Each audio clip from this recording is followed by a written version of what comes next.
Okay, well, let's roll back the videotape to 2001 and 9/11. I'm looking out here. You were all alive. And it was I would say, the defining event of this century, not just for us, but for the world. And it changed the course of, I think, U.S. foreign and security policy. It certainly has changed it. It hasn't. It may change it forever.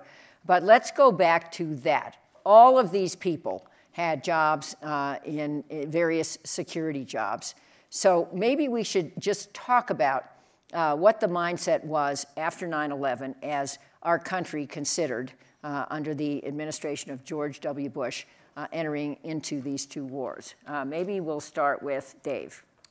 Well, I was actually deployed at that time in Bosnia, where I was not only the one-star general in charge of operations for the stabilization force, but also the deputy commander of a clandestine joint task force that's now all known that was doing the war criminal hunt. And with that, we had the largest, not just special operations, but the special mission unit deployment in the world. And so we were very plugged in when this all happened. And then as the intelligence spigot turned on in the wake of 9/11, and little known fact, the first counterterrorism operation after 9/11 was actually not in Afghanistan, it was actually in Bosnia. And as I mentioned, I was the deputy commander of that. We felt a sense of ticking time bomb scenarios strategically in the wake of that. There was a sense that there's more to come, that this was not just a one-off, but that this was the first action, the first operation of a campaign of terrorism that would target our country, our citizens, and our allies around the world. And that was the context, of course, in which you voted, the Congress voted, the country reacted, and of course, President Bush made the first of a number of fateful decisions to, of course, deploy our forces to Afghanistan and to eliminate the sanctuary in which al-Qaeda had planned the 9/11 attacks, had conducted the initial training of the attackers, all under the control of the Taliban when the Taliban controlled that portion of Afghanistan. And so that was the scenario. And it was, again, a very, very difficult and a period of enormous, again, strategic apprehension on the part of those in the intelligence community and in the military. Well, that's the conversation about Afghanistan. I doubt anyone disagrees on that, and we'll get into how these wars were prosecuted. Segue to Iraq. I put out there what my thoughts were, and I want to turn to Ryan, because Ryan, I think you were dubious about our going into Iraq. And I remember in Congress, Bob Graham, Senator Bob Graham from Florida, who then chaired the Senate Intelligence Committee, said, big mistake, we shouldn't go into Iraq. And his reason was, it wasn't about WMD and the quality of the intelligence. It was about the fact that we would take our eye off the ball in Afghanistan, which was an interesting reason. And I thought, no, most of our action in Afghanistan is already over. That turned out to be wrong. But Ryan, what were you doing then, and what did you say? Well, I have a long association with Iraq. I don't recommend it to anyone here. Early in my career, I served for 2 years in Baghdad, 1978 to 1980. We didn't have diplomatic relations at that time with the Iraqis, so we were Belgian diplomats. We flew the Belgian flag, and my calling card said Second Secretary, Embassy of Belgium. So I got to see what a total security state looks and acts like. I've been in a few authoritarian countries. Iraq was leading the list. Truly was a republic of fear, as Kanan Makia said in his book. I was back in Iraq in 1998 as a UNSCOM weapons of mass destruction inspector. I had a chance to connect with the leadership. I was up in Kurdistan in 1991, 1992. 2001, 2002, working with the Kurds to be sure that if we did take military action, that they would not jump the gun, that they would not precipitate it. In other words, that they would just sit quiet. We would tell them next what was going to happen. And then with Dan Senor, I was back in Baghdad in 2003, about the same time that General Petraeus was leading the 101st into Mosul. So it's kind of a long history that brought me again back in 2007 as ambassador until 2009. I was not a great, based on my previous experience, I was not a huge proponent of military-led regime change. Not because Saddam Hussein didn't deserve to be changed. If anybody ever did, it would be him.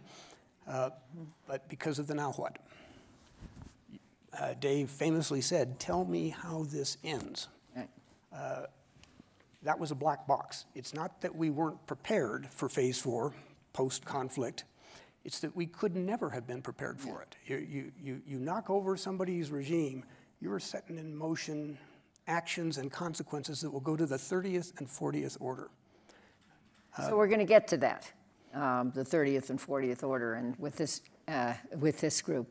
So Dan, let's stay focused on Iraq. Sure. Because you went in. That was you were not in the military. I was working for the Pentagon and the White House, and I was based in Doha during what was the first phase of major combat operations at Central Command Forward. And then the White House asked me, as the war was quote unquote winding down, they asked me if I could go to Kuwait to help Jay Garner's team, the civilian reconstruction team, launch into Iraq. I was supposed to this whole assignment was supposed to be 90 days. Right. It turned into 15 months. And so I agreed to go to Kuwait and then help the team launch. And then they said, well, can you also just go into Baghdad for a little bit and help them get settled? So we drove from Kuwait City to Baghdad and helped the Garner team get settled. And then Garner left about 6 weeks later? And then less than that, 4 weeks. And then Ambassador Brimmer came in, and then the White House, Ambassador Brimmer asked me to stay on. So I ended up staying on for about another year. But when 9/11 happened, I was not actually in government. I had been out of government for a little bit before I went back in. I would just say, two things. One, I was in Iraq early days and worked closely with Ambassador Crocker. And it is true, Jane, that Ambassador Crocker, as he is publicly spoken to, was a skeptic about what could be accomplished, with regard to our intervention in Iraq. I know we're going to get to that. But once he was on the ground, at least when I worked with him, he was all in on trying to make it work, even though he had been a skeptic. And I just say that because we are living in a culture right now in the sort of national conversation where there's, I think, unfair and heightened criticism of our career foreign service officers, people in the intelligence community, about how loyal they are to a policy. And I just would say Ambassador Crocker is like the model of someone who, even when he's skeptical, once a decision's made, he's all in. And we applaud that because it matters. And I just want to add to that at the time, nobody was sure what our future would be, and everyone was worried about attack. And it was a time, unlike this time, where America really came together around trying to keep the country safe. As it relates to, and again, with hindsight, it's easy to say why Iraq was not obvious as a place to land post 9/11. But I just, again, ask people to sort of, as you said, rewind the tape and put yourself in the minds and the perspective of policymakers and decision makers at that time, which was not, the mindset was not only did September 11th happen, and as General Petraeus said, we all lived in fear that something else like it could happen, but there was also the understanding that whatever happened next probably wouldn't look exactly like what happened on September 11th. So it required immense imagination. As this 9/11 Commission said, one of the real breakdowns in what led to September 11th was failure to imagine, a breakdown in imagination. And once you unleash that, once you start saying, people are out to destroy us, and we have to be really imaginative and really creative in terms of what they'll do next, you can go to a lot of places. And one of them that you wind up at is, what rogue regimes are operating around the world that are supporting terrorist organizations, that have had the ambition to develop weapons of mass destruction, have at times actually had active programs, and have actually used them. In the case of Iraq, had unleashed chemical weapons on their own citizens. So if you're thinking about what the next 9/11 is going to look like, and you are trying to be creative in thinking about who could get involved and where it could go, focusing on countries that have active or were thought to have active WMD programs and have used them in the past and an enemy of the United States and had danced with various terrorist proxy groups, it's not, again, all that we know now, it sort of seems obvious that that was erroneous. But at the time, I just want people to kind of understand where we were at the moment. And I appreciate that. So, Doug, you're playing cleanup here. You had several command jobs. Which one did you have at the beginning of the Afghanistan war and the Iraq war? And what did you think about then? So on 9/11, I was an active duty Army colonel serving as the executive assistant to the chairman of the Joint Chiefs, Hugh Shelton. And the early morning that day, it was business as usual. I mean, we got on an airplane and we were making our way to a NATO meeting, of all things, in Europe. And as we approached the UK airspace, the pilots on the plane were listening to BBC, I think, for entertainment. And one of them reported to us that, hey, you know, there's this report on the news services that a plane had flown into the North Tower. And we said, well, this is impossible. We had overflown New York, and it was a crystal clear blue, like Aspen-like summer day. Not to make anyone nervous. I mean, yeah. Fortunately, this is not a tower, right? So we said, this seems really strange. And initially, we ignored it. And business as usual had us continuing our flight path. And then the second plane, we turned around, overflew New York. Now the plume of smoke is at 20,000 feet. Landed at Andrews. We could see the smoke from the Pentagon still burning. Arrived at the Pentagon, stepped over the debris, went to the site of the impact, stepped over the debris. They were still evacuating casualties and so forth. So it was pretty clear that 9/11 was one of those historic moments which probably, if you go back in American security history, is only closely approximated by Pearl Harbor. In fact, the casualties in 9/11 exceeded the casualties in Pearl Harbor. So you only get one of these sort of once in a generation. But it was crystal clear on that day as the Pentagon was burning that everything was, from thereafter was going to be different. So it was a shock. I next entered this scene in 2004 when I joined the U.S. Central Command staff as the operations officer, so sort of the COO, I suppose. And at that point, Iraq is burning. 2004, 2005, 2006, things were going steadily downhill. And from the Central Command perspective, 90% of our bandwidth, both in terms of military capabilities, but also in terms of policy and decision-making and so forth, was committed in that 25-country area. It was 90% committed to Iraq. So that's the short, and maybe that's a segue into, you know, the years. We're going to get into all of this stuff, but I just want to ask you one more point, and that is, you later became ambassador to NATO. NATO committed huge forces, and there really was an international group in Afghanistan. How did that come about? Well, I think in the wake of 9/11, the international community rallied to America's support. I mean, this was, remember, it wasn't just Americans lost in 9/11. There were 10 or 20, 25 other countries who lost national citizens.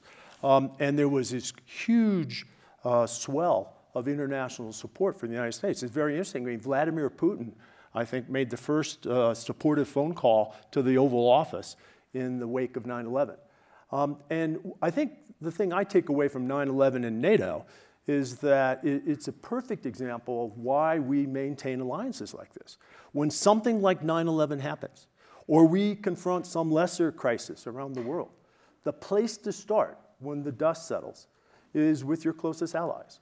And it's much better to begin the reaction to 9/11 or any other problem with 28 like-minded democratic allies as we do today. And that's why, fundamentally, we invest in these long-term alliances. And they ended up serving with us in Afghanistan. To this day, there are 40 countries in the international coalition in Afghanistan. So that's the power of NATO. That's the power of our alliances. Okay, and I want to go to Dave and Ryan to talk about the prosecution of each war and the overlap. But before that, Dan, explain how the Coalition Provisional Authority was stood up and what its its short life was like. Well, based on the planning for what we call the post-war period, there was an expectation that there would be a very light footprint for the military. This is in Iraq. In Iraq, yeah. This is so for planning for 2003, 2004. There was supposed to be a very light footprint for our forces, and we would have a administrator, civilian administrator there that was basically just supposed to get the government, the Iraqi government, functioning. So the approach, as I think Ryan alluded to, was that we would just sort of decapitate the regime. So we kind of remove Saddam and his sons, and then the government would just sort of keep on functioning. And we would just help them, we'd help facilitate that. And what we soon realized when we arrived there, so I got there April 20th, I think, April 15th or April 20th of 2003. What was, this was even before Ambassador Brimmer arrived, what was soon obvious was to those of us on the ground at least, was the security footprint was totally insufficient. The society was like collapsing right in front of our eyes, and Ryan could speak more into how that happened and why we should have expected that to happen, but it was complete chaos. The ratio of troops in Baghdad at the time, and General Petraeus could probably give a more accurate number, but I remember it was approximately something like, for the local population relative to US forces, or coalition forces, was about 700 to 1, which is like nothing. 700 Iraqis for every coalition force member, which if you look at the history of successful occupations over the previous half century, the numbers were a fraction of that. So our forces were, for no fault of their own, it was a light footprint, were invisible. It was total chaos, it was anarchy, and there was a sense that no one was in charge. And on the political front, or on the civilian administrative side, the US government had been wrong, that the government could just sort of keep functioning. We can get into what errors were made in that regard. But there was also the sense that we could kind of bring in a bunch of Iraqi exiles, so Iraqi political leaders who had been living outside of Iraq during some of the most brutal years of the Saddam years before 2003, and that we could parachute them in and kind of put them atop of the Iraqi government and put Humpty Dumpty back together again, and it would require a very light footprint on the civilian side too. That was also wrong. And so we gradually, the US government, gradually beefed up the civilian presence. So what was originally the Garner team, which is a very light footprint, turned into the Coalition Provisional Authority, which basically became a civilian governing authority, albeit run by foreigners, running daily governmental functions and operations in Iraq until we could stand up a government. That was what our job was on the civilian side. Cobble together political leadership, try to get the ministries working, try to get the government functioning, try to get essential services like electricity working, and then the idea was to hand over sovereignty ultimately, which we did in summer of 2004, to a political leadership, which was led at the time by Ayad Alawi, the prime minister, who we handed sovereignty over, and then we could be done. That was the aspiration. It didn't exactly work out that way, but that's what the Coalition Provisional Authority was. Okay, so now segue to the A+ team. That would be Petraeus and Crocker, who were in both war theaters over many years. Our dear friends, Dave was the author, or one of the authors of the counterinsurgency strategy, COIN, and Dave also was the commanding officer over both the surges, the so-called surges in both countries. So that's a lot of a lot. And Ryan, as you know, as I said, is the vaunted ever ambassador in the region. So I couldn't decide the best way to tell the story, so why don't you just tell the story? One of you tell it, and then the other one tell it. We'll see if it's the same story. You first. To augment a little bit the kind introduction, I not only commanded the 101st Airborne Division during the invasion of Iraq and then the subsequent first year ultimately located in Mosul after the fight to Baghdad. I then came back as a 3-star very quickly after that to establish the so-called train and equip mission, and then came back again for a 4-star command as the commander of the surge, where I was partnered with the greatest diplomatic partner that any military commander could have had, and then went to Central Command, oversee all of it, and then obviously to Afghanistan, where he then later showed up as well. He and I just kept showing up in one of the great tag teams in all history. What I would like to do, though, I think, is just start by noting that I think there were 3 huge lessons from the first year in Iraq. and to offer those. And I'll lead into those by recalling that, number one, when I'd been asked about the plan several months earlier when I happened to be in the Pentagon by a guy named General Jack Keane, big mentor of mine, Vice Chief of Staff of the Army at the time, I said, well, boss, I fear that we may be too light if they fight, i.e. not enough troops, if they actually put up serious resistance. And they did for a bit, and it was a little bit, it was much more dicier than people recall. And these thunder runs were incredibly risky. It pulled it off, but it worked.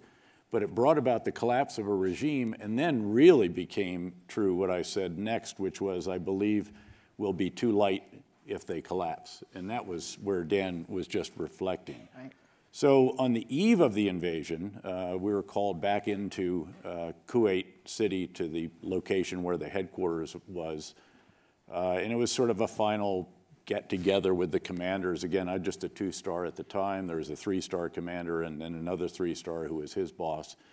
And I remember they asked at the end of it, anybody got any questions? And I sort of timidly said, excuse me, but can you give us a little bit more detail about what happens after we take down the regime? I know we'll have a fight in Baghdad and all that stuff, but what happens then? What's the phase 4 in a bit more detail? And the forerunner of the Coalition Provisional Authority, he was a retired 3-star and knew me, and he said, Dave, you just get us to Baghdad, we'll take it from there.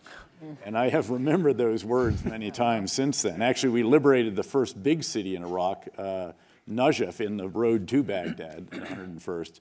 And I remember calling up Orha, the forerunner of CPA, and saying, hey guys, we've got this city, why don't we try out here what you're contemplating trying out in Baghdad? And they said, well, we're sort of getting our act together down here in Kuwait. Give us a little bit.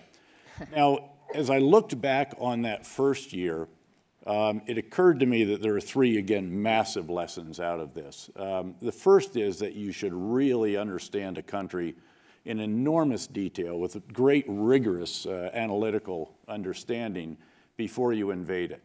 And raise your hand if you disagree with that.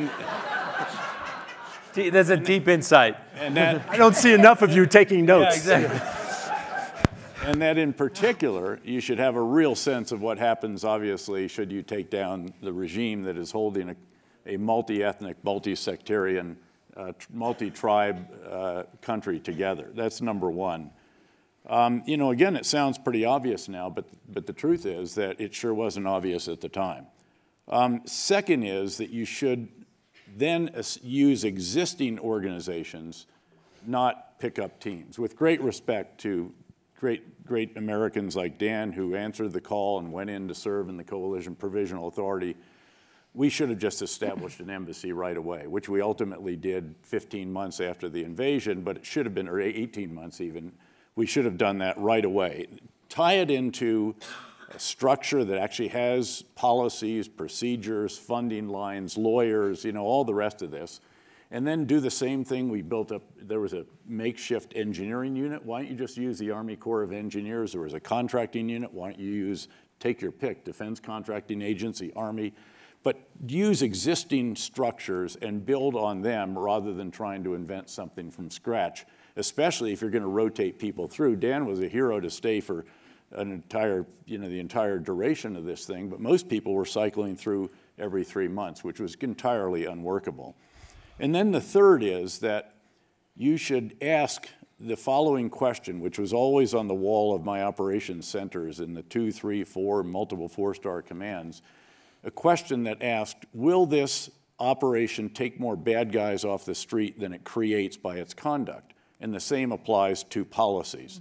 And the fact is that firing the military, the Iraqi military, without telling them what their future was, and yes, you had to do demobilization, disarmament, reintegration, DDR, and so forth, but you've got to tell them what their future is, or understandably, they're going to be out demonstrating in the streets, and we had 5 very, very bloody months before the CPA finally recognized that we needed to give them stipends, but by then the damage was done. And these are individuals, hundreds of thousands of them, of course, who all had military training and weapons at home. And then the second one was, of course, de-Baathification without an agreed policy of reconciliation. No question. You needed to take down bath level 1, 2, 3 even. But when you get to level 4, this is tens of thousands of Iraqis who are running the country. We had 120 tenured professors in Mosul University, which we were trying to stand back up, and this just cut the knees out. Now, I was able to get a special exemption from Ambassador Bremer for Mosul and the area for which we were responsible to allow a reconciliation process, but ultimately it wasn't supported in Baghdad by the Iraqis. And again, you needed to have a reconciliation process before you throw tens of thousands of people out of their job and give them an incentive to oppose the new Iraq rather than to support it, which is the ultimate bad idea if you're eventually going to conduct a counterinsurgency. Obviously, over the subsequent years, you know, again, many spent 4 years total there before, again, including the 19 and a half months that we were together during the surge. And the surge, again, keep in mind that mattered most was not the surge of forces, surge in Iraq. And it was not the additional forces, it was the ideas. And these ideas were 180 degrees different from what we were implementing before and 180 degrees different than what President Bush agreed to do with Prime Minister Maliki just a month and a half or so before the implementation of the surge. So instead of consolidating on big bases, getting out of the faces of the people as it was put, we went back into the neighborhoods because that's the only way you can secure the people is by living with them. We took back control from the Iraqis instead of handing it off. We reconciled with insurgents instead of thinking that you could kill or capture your way out of an industrial strength insurgency, although we did a lot of killing and capturing of the so-called irreconcilables, the leaders of this. And then we also did a number of other initiatives, including full integration of the civil and military efforts so that we actually had a civil-military campaign plan signed by the two of us.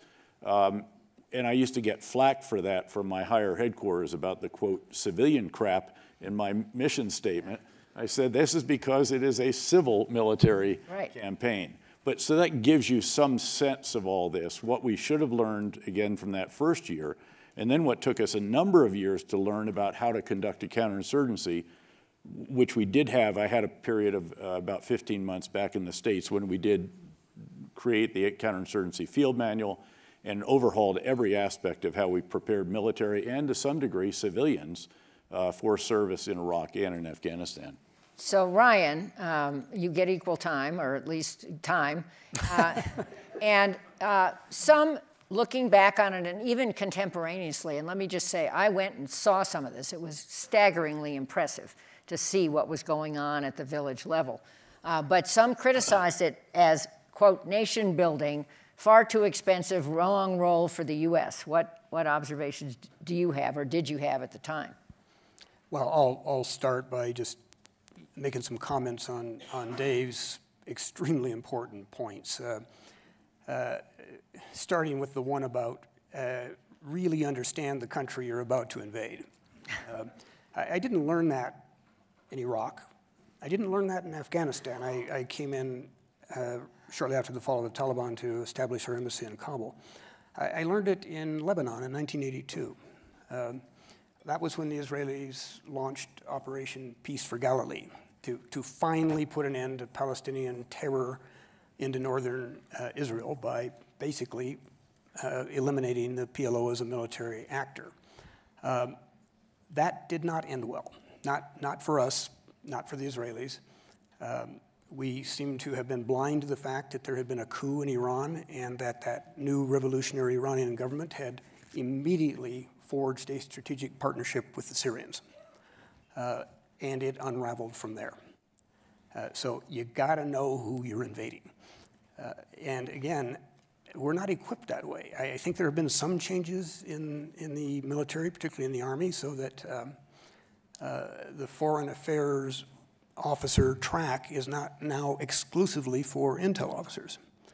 You want an Army that has combat arms commanders, battalion commanders, brigade commanders, who are going to be in the next fight, who actually speak the language of the country they're operating in and know its history and its culture. We need to push that a lot further. Dave, as he did in so many areas, kind of sent the flag up on that. Debuthification. It looked good on paper. All kinds of exemptions. Jerry Bremer said, look, this is one the Iraqis are going to have to run. We're outsiders. We don't know this stuff. We would just screw it up. They got to grasp it. Well, they did, and used it as you suggested, a weapon against their compatriots. Dave was the first to flag this. We talked about Mosul University. We did get a carve-out for that, but we did not take over the whole process. It becomes pretty crucial. The other point I'd make here, and this goes back to something Dan said, this stuff is really, really, really hard. And you're not sitting in Aspen, Colorado, working it out. You're out there in the smoke and the dust of the fight, trying to see if you can make a right decision on no sleep in 36 hours. It's hard, and there was no playbook.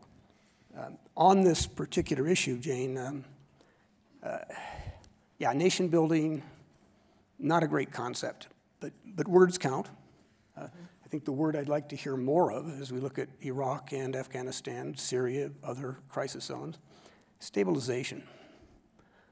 Nation building and reconstruction only kick in if you have achieved stabilization, which of course we never did in either Iraq or Afghanistan.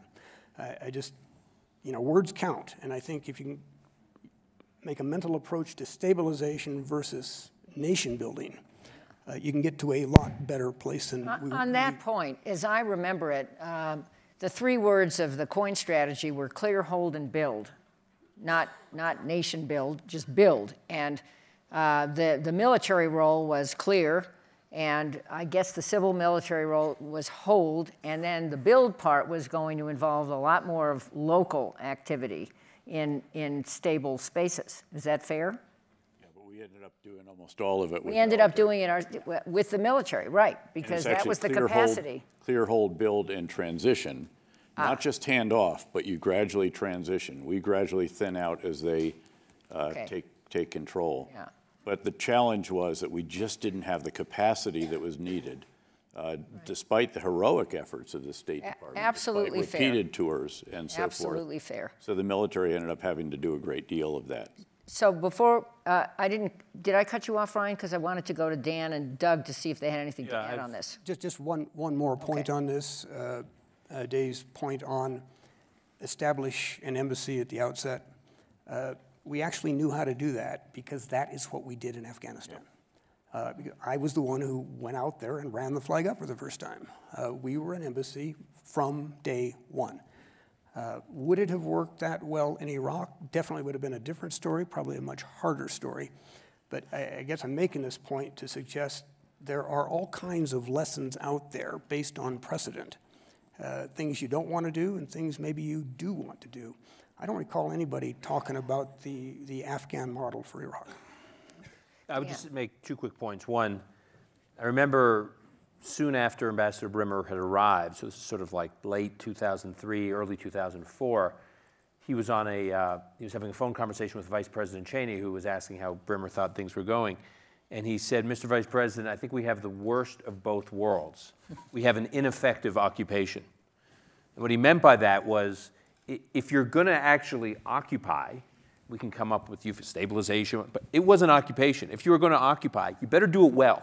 Because if you don't do it well, in other words, the Iraqis would, he believed, tolerate the sort of unpleasant optics of occupation if it meant stabilization, if it meant security. It was a pathway to transition. But the worst was to have all the heavy optics and sort of equipment of occupation and total chaos and incompetence. That was like the ultimate humiliation. Can I just ask you a question there? I remember going to Iraq very early on, after the CPA had been stood up. Jerry Bremer was there, and he was very confident that in a few weeks the electricity would be back on for the whole country, oil would flow, and the oil would pay for our temporary short-term occupation and victory. Right. Well, no. He was not. He did believe we had a path. I mean, if you really want to get granular, we can.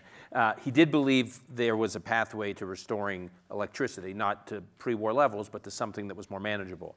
He did not believe that the oil revenues were going to pay for what lay ahead. I'll say just one other point on the decisions around debathification and disbanding the Iraqi army. Again, I agree, especially with what Ryan just said about the massive mistake. If we were going to debathify, to just sort of hand it over to the Iraqis. And as he said, there were all these political vendettas that were being played out through debathification. But again, we were extremely short-staffed. Very few of us, including Ambassador Brimmer, were ever involved with the pre-war planning. It's not, as General Petraeus says, it's not like we were all involved before to plan for this period. We were all being parachuted in a very chaotic, or a lot of us, in a very chaotic situation, and didn't have the analytical capabilities and understanding that that Ryan said should sort of undergird any kind of this kind of project. And we were just making decisions in a massive vacuum under incredible pressure and total exhaustion. So when the leadership, the political leadership of the Kurds, say to us, which they did, if you remobilize, if you bring back into power the leadership of the Iraqi army, of Saddam's army, we will secede.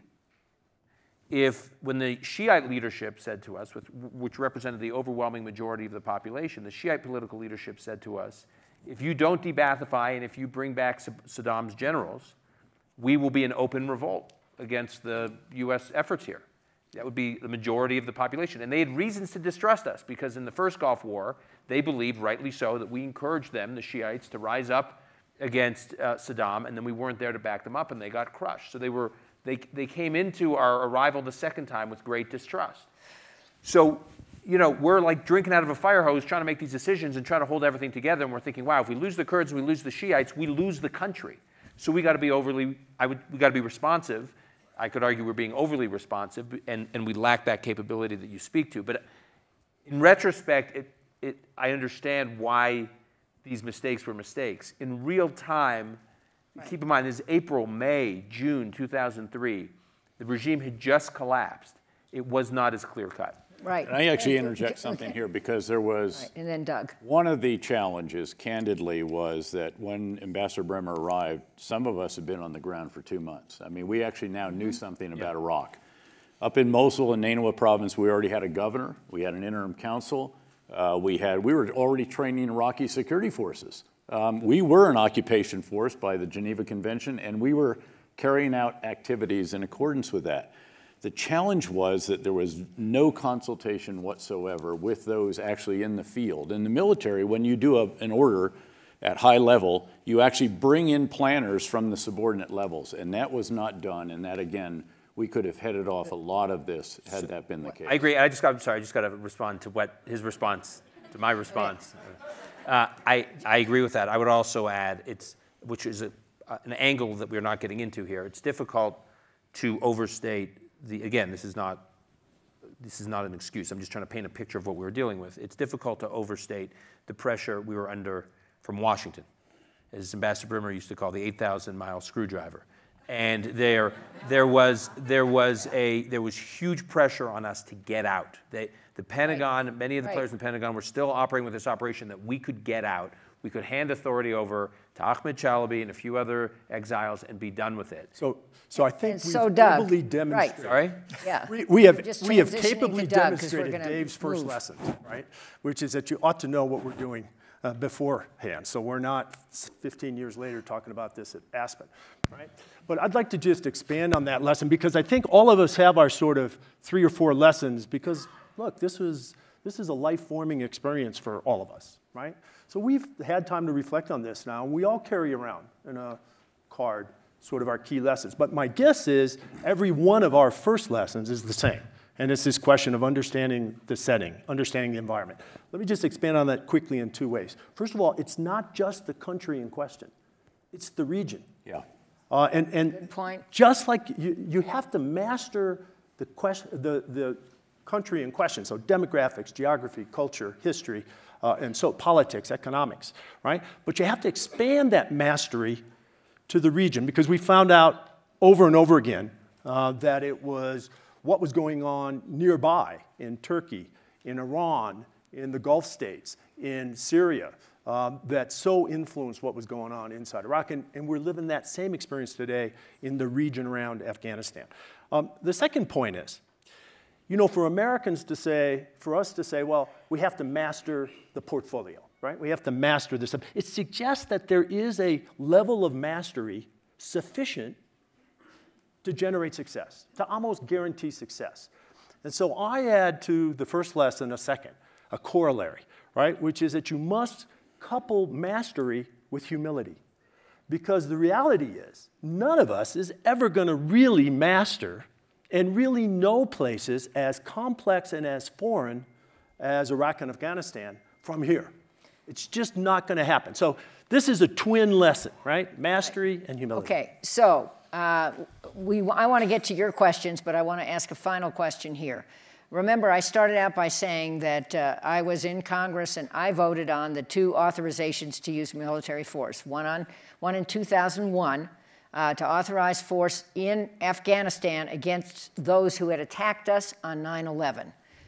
Nobody who voted for that, and every member of Congress except one voted for that, thought that that AUMF would still be the basis for action by the United States in the region 17 years later. I don't think there was one human being who thought that. And I think probably no one on this stage or any of you thought we would still be in Afghanistan 17 years later. And then a year later, we voted to authorize force in Iraq. That vote was much more complex and not one-sided, and there were several other votes related to it and so on and so forth. But the objectives of that were specific to Saddam Hussein, and he was toppled, and so that objective was accomplished. That was a regime change resolution or authorization. And so now here we are. We haven't had since then an authorization to use force in many other war theaters in the Middle East. Congress is essentially, I would say the business model of Congress is broken. There are some good people in both parties, but making something happen in Congress is very difficult. What I want to ask this panel, last question, is from here, what are the U.S. interests in each of these countries? And if you got a phone call from President Trump today to ask you what he should be doing now to protect those interests, what would you advise? Dave. Let me start by very briefly giving what I think are the 5 lessons we should have learned from the wars against Islamist extremists since 9/11. Because if you get these lessons right, the policy sort of falls out. The first is that ungoverned spaces in the Muslim world will be exploited by Islamist extremists. It will happen. Question is how big it is, not just whether it will happen. Second is you have to do something about it. Las Vegas rules don't apply in these places. What happens there doesn't stay there. You can ultimately have the kind of geopolitical Chernobyl that is Syria, the meltdown of a country that has spewed violence, instability, extremists, and refugees, not just into neighboring countries, but all the way into Western Europe and our NATO allies, which has caused the biggest domestic political challenges those countries have seen since the end of the Cold War, and created challenges, I'd argue, for ourselves as well. Fourth is the U.S. has to lead. Generally, you might get away, France might do Mali, we're still going to be very big in it, but we've essentially built capabilities that are many, many multiples what all of our potential allies and partners put together. We want to have them. We want to have a coalition. We especially want to have Muslim countries, but we need to recognize that our capabilities, especially in intelligence, surveillance, reconnaissance assets, drones, unmanned, and also then some manned assets, precision strike, and the industrial strength ability to fuse intelligence, these have truly changed what our options are, as I'll get to in the end. The fourth is you have to have a comprehensive campaign, civil, military, all the elements that were present in the surge in Iraq, but without us doing all of them. And that is made possible because of these capabilities that we have, where we can, in a sense, fight through others. We can enable them, we can advise them, assist them, train, equip, support, but we're not doing the dying and fighting on the front lines. Right. We're not doing the political reconciliation. We're supporting it, the reconstruction, the restoration of basic services, et cetera. And that is crucial because number 5 is that this is a sustained threat. This is a generational endeavor, not the fight of a decade or much less a few years.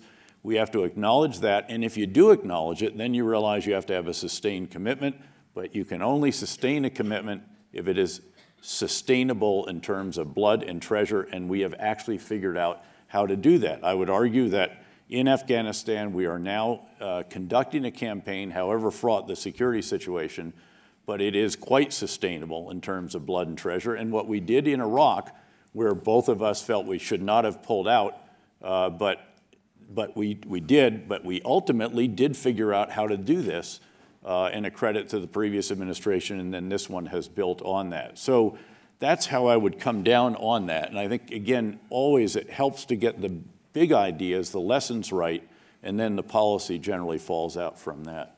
Ryan. Let me just... and remember, this is President Trump calling you. He doesn't have a lot of time on the phone. I'm not criticizing what Dave said, but he wants... You could DM him on Twitter and then just get it down to like 140. Oddly enough, I'm not on a speed dial. So I just building on what Dave said, I would distill that into one fundamental point.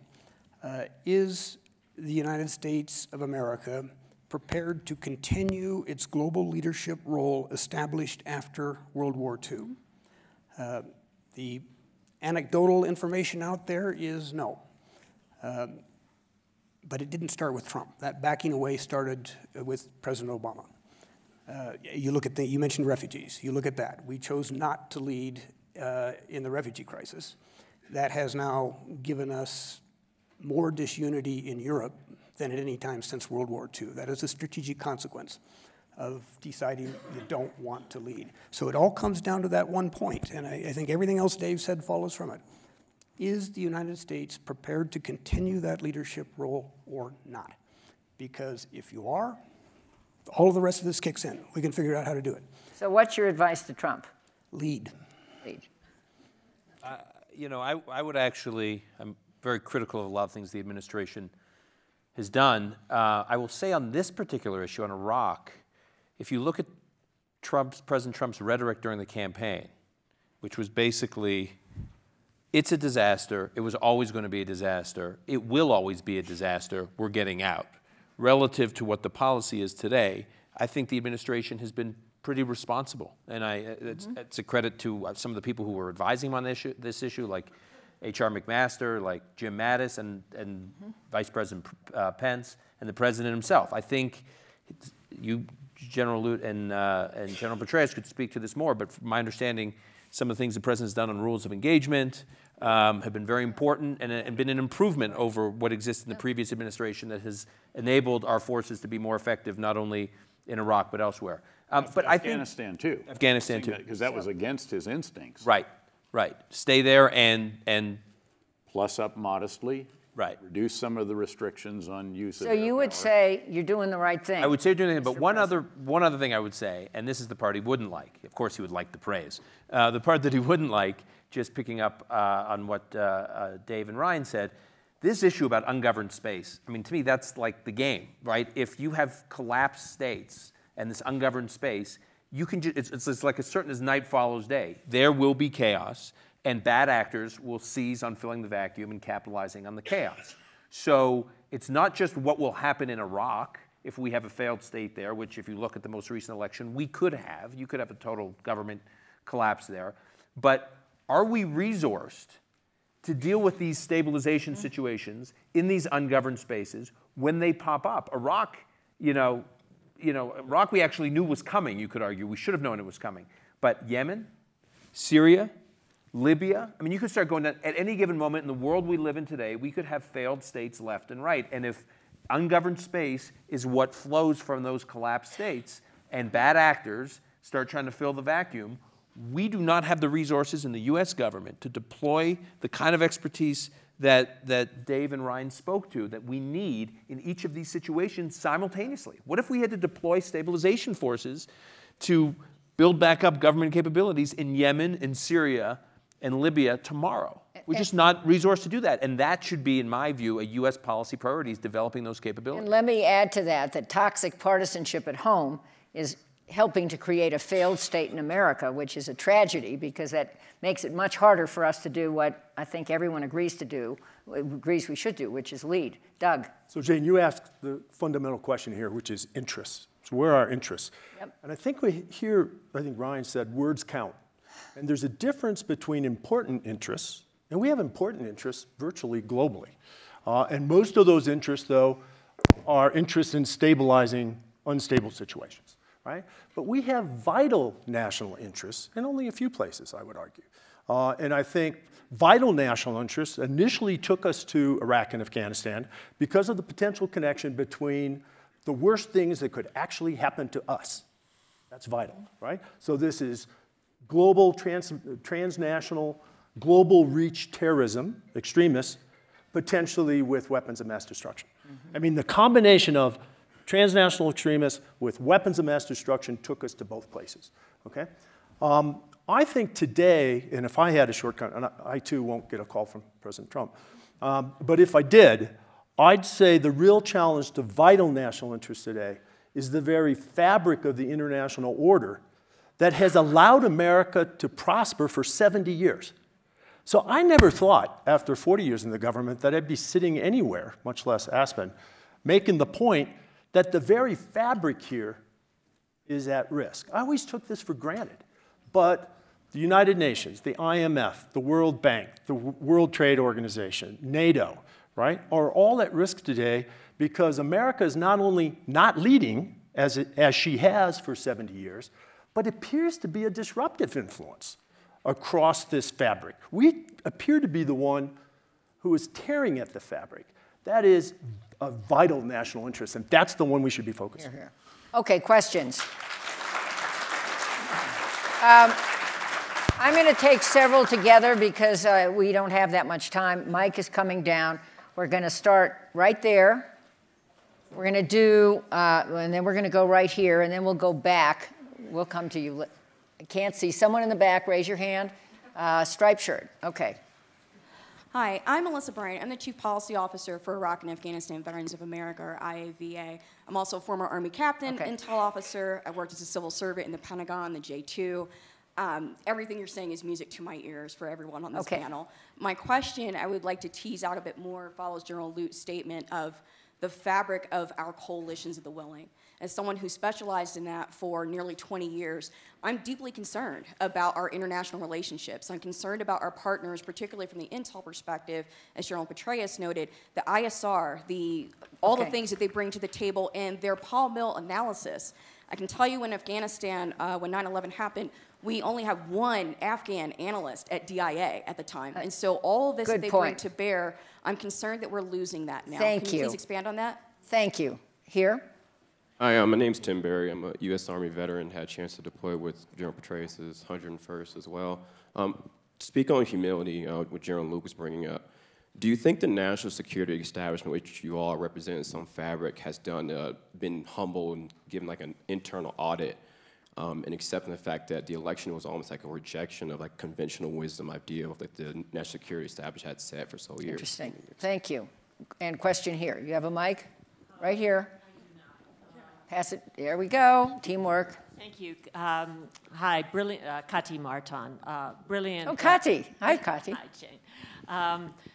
Really appreciate and wish that all of the nation could have heard your remember the entire group that still cares, right? And that remembers and remembers Dick Holbrook so fondly is sitting in this room. So yes, Richard Holbrook worked with all of you on the stage, and I think he's missed in this conversation.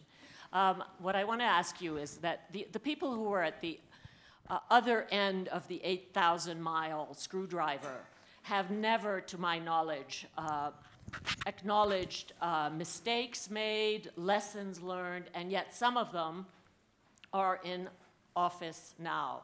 McMaster has been replaced by John Bolton, for example. This is not beating a dead horse, but in an attempt to avoid past mistakes. Would you like to hear regret, even apology from some of the people who were as feckless as you have described them? Okay, thank you. Let's take answers. Not everyone has to answer everything. Who would like to start? Let me just start with Melissa's question. Look, I think that the relationships between the U.S. military and our allies and partner militaries around the world and the relationships of the intelligence community and our allies around the world have weathered all kinds of ups and downs and battles between the U.S. leader and the, say, whatever it may be, and continue to remain strong. Certainly there is some questioning by those. I've just been in Europe again recently in a number of different countries and out in the Gulf and so forth. Certainly there are questions about whether the U.S. as a whole still is committed to the kinds of ideals and principles and all the rest that led to the establishment of the so-called rules-based international order after a 50-year period that included 2 world wars and a Great Depression. But at the operational level, this all just goes on. These are all professionals. There are only a couple of political appointees at the top of these organizations, obviously none at the top of the military in uniform. It's a different matter, perhaps, for state, and I'll let Ryan talk to that, and it's a different matter for the interagency as a whole. But by and large, again, we've been through ups and downs and relationships between leaders in the past, and everyone, as you know, having been part of it, you just keep your head down and keep driving on. The question is this time different? And I think what the issue that Doug has raised is a very real one, frankly. Yeah. Any other comments? Yeah, Doug? Just quickly, this point about have we looked back and have we learned the lessons? And then to Kati's point, would such a re-examination perhaps even lead to apologies and so forth? Look, in the military, even at the very tactical level, every maneuver, training maneuver, is critiqued. It's often videotaped. They then afterwards get in a tent, they replay the tape. What could we have done better? And so forth. We call that an after-action review, an AAR. There's even an acronym, right? I think we need a national AAR on the past 15 years. I mean, where's the AAR on our detention policy? Where's the AAR on some of our interrogation techniques? And you can argue, I suppose, where's the AAR on WMD in Iraq, for example, right? You can argue, I suppose, that the gross AAR, the blunt instrument, is the electoral process, right? I mean, we self-corrected after one administration and changed administration and so forth. The problem with that is that politically we tend to overcorrect. So we swing right past the equilibrium point and we end up too far in the other direction. And I'm concerned that we've once again overcorrected and we keep swinging past. So I'm very much in favor of a 9/11-like commission that takes on some of these very tough fundamental questions so that we can really learn the lessons. And that's not just the 200 of us. I would just add, look, many of us were in some way or another culpable for the failures that we saw over the last 15 years, but sort of insulated from the consequences personally. So I'm not looking for therapy sessions of regrets and apologies. I'm looking for, let's have an honest discussion about what we learned and where we go from here. And I agree with what Doug says here about this overcorrection. I think many of the decisions made around our, for instance, U.S. policy in Syria over the last few years were an overreaction to what went wrong in Iraq. And trying to strike this balance is really difficult. And you can only do it if everybody on all sides of these issues get together and has this honest conversation.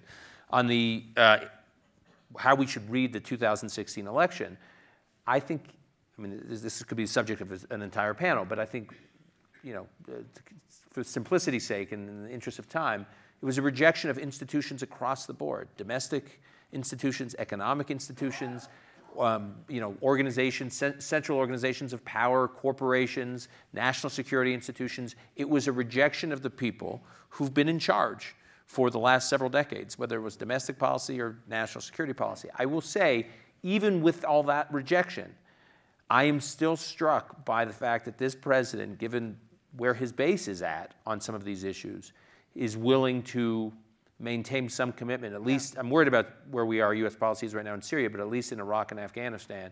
And so it tells me that the politics are not as toxic as we would think. And let me just add on the course correction piece that the national intelligence estimate on Iraq was wrong. And Congress did come together. Imagine that. It seems like a, you know, some kind of an oxymoron, Congress coming together. And we did pass intelligence reform in 2004 by large bipartisan votes to set up the Director of National Intelligence, who is the commander across 16 intelligence agencies. And we had been missing that, and our NIEs since are much better. Not perfect, but intelligence is a prediction, not a science, but they're much better. All right, we're going to take a few more questions. The man on the aisle right there in the striped shirt, let me pick the rest of you out. The woman in the black sweater right there. Anybody over here? No? No. I can't see. Where? Right there. Okay. Those three. Sorry to everyone else. And then we'll have brief questions, brief answers. I was not a general in my military career. I tested bacteriological, chemical, and radiological dust bombs at Dugway Proving Ground. My question to this group is, do you generals and Congress people even discuss those weapons? Because almost nobody's going to use an atomic bomb, but anybody can use those types of weapons and then deny it. So those are the weapons of the future. Do you ever discuss that subject? Thank you. Woman over here. Yeah. Melinda Delmonico from Golden, Colorado. Are we, how big is the terrorist organizations today compared to our safety? And what has been the effect of this on our democracy?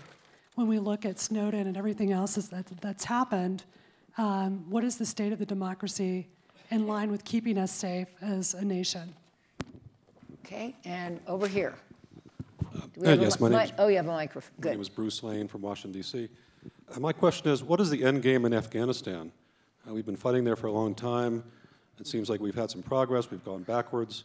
And where does this end? You know, how are we going to have success there? Mm-hmm. Okay. Let me very briefly note that we certainly discuss chemical and biological weapons. And by God, they've been used tragically by Bashar al-Assad, by the North Korean dictator, in fact, to kill his half-brother. So this is a reality. By the Russians in the UK. Yes. Most recently. So again, these are realities. We are part of the Chemical Weapons Convention that has eliminated ours and so forth. But clearly it is still reality, and it is very much on people's minds and with actions being taken. And again, this administration actually did respond twice to the use of chemical weapons by Bashar al-Assad against his own people. On the end game in Afghanistan, we went to Afghanistan for a reason, a very valid reason, and that was because, as I mentioned earlier, the sanctuary in which the 9/11 attacks were planned and the training was conducted by al-Qaeda of those attackers, the initial training, was in eastern Afghanistan, and it was during a time that the Taliban controlled the country.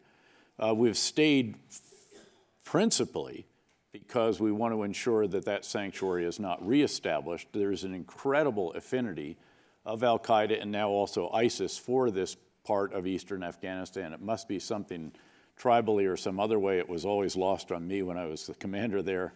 But we have had to prevent that from being reestablished repeatedly, and it should be acknowledged that Afghanistan is also the platform from which we conduct very important counterterrorism operations against al-Qaeda's senior leadership. It was the platform from which we conducted the raid that got Osama bin Laden, for example, et cetera.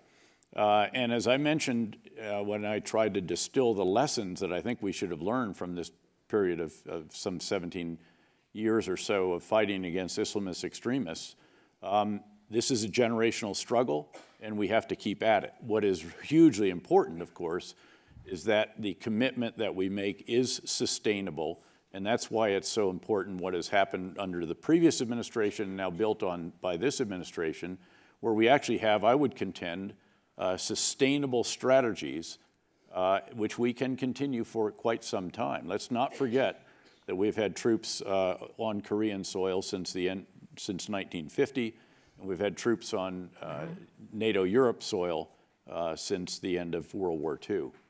Let me just touch on WMD briefly. Yes, of course, there is an international consensus against the use of these weapons that was born out of the horrors of World War I and the Western Front. I think on Syria, both Obama and Trump did not get this right. It is not Syria specific. This is an international issue. And what I would have liked to hear President Trump say when he did that token retaliation is that this is not a statement on the conduct of war in Syria. This is a global statement on the absolute ban against the use of these weapons wherever or whenever.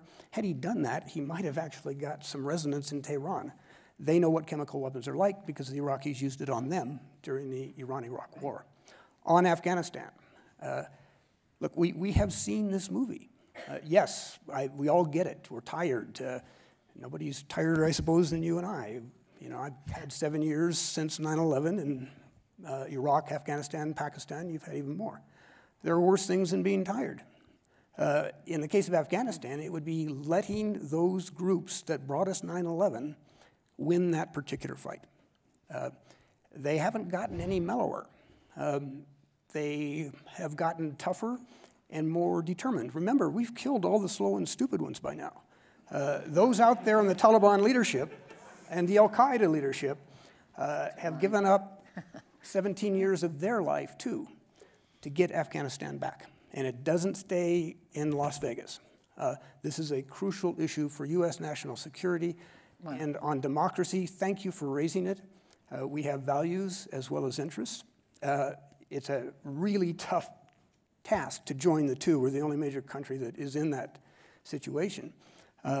We have got to keep an eye on our values as we take a clear-eyed look at a region in which there is only one fully functioning democracy, and that's Israel. Our choice is not between democracy and autocracy out there. It's between the forces of order and the forces of disorder.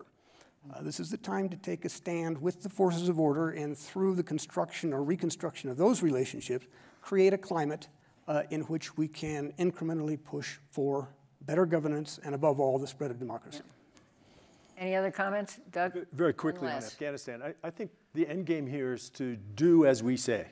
So we say there's no purely military solution and that eventually we're going to have to get into a political process with the Afghan Taliban, who are part of the fabric of the political society, and they are Afghans. And eventually, we're going to have to come into a political process. But we don't act that way.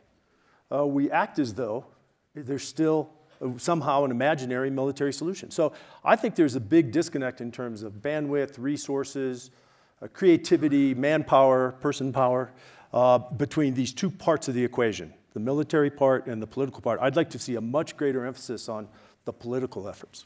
So let me distill what I think we've learned, and I hope everyone has learned a lot. I certainly have. Number one, I think we've learned that, you know, at the time, on 9/11 and after, all of us in public roles were concerned that the country would be attacked again. And the mindset was keeping the country safe. A lot of the political games that are played now were not being played then, in my view. Whether we got it right or we got it wrong, people really wanted to protect our country.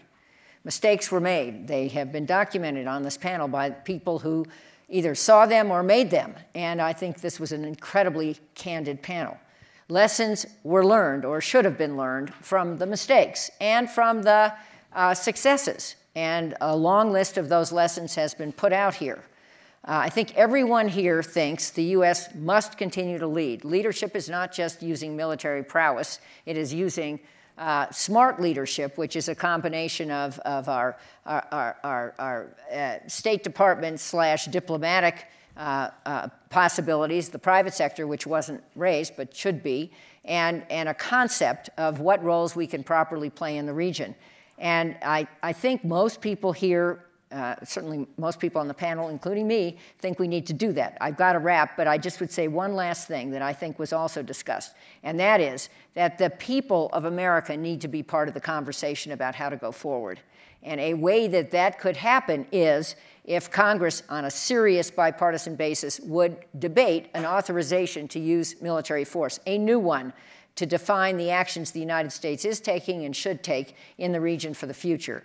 People need, our voices matter and our insights matter, and it's our lives and our resources that are on the line here and the future of our country. So these are patriots. Please thank all of them.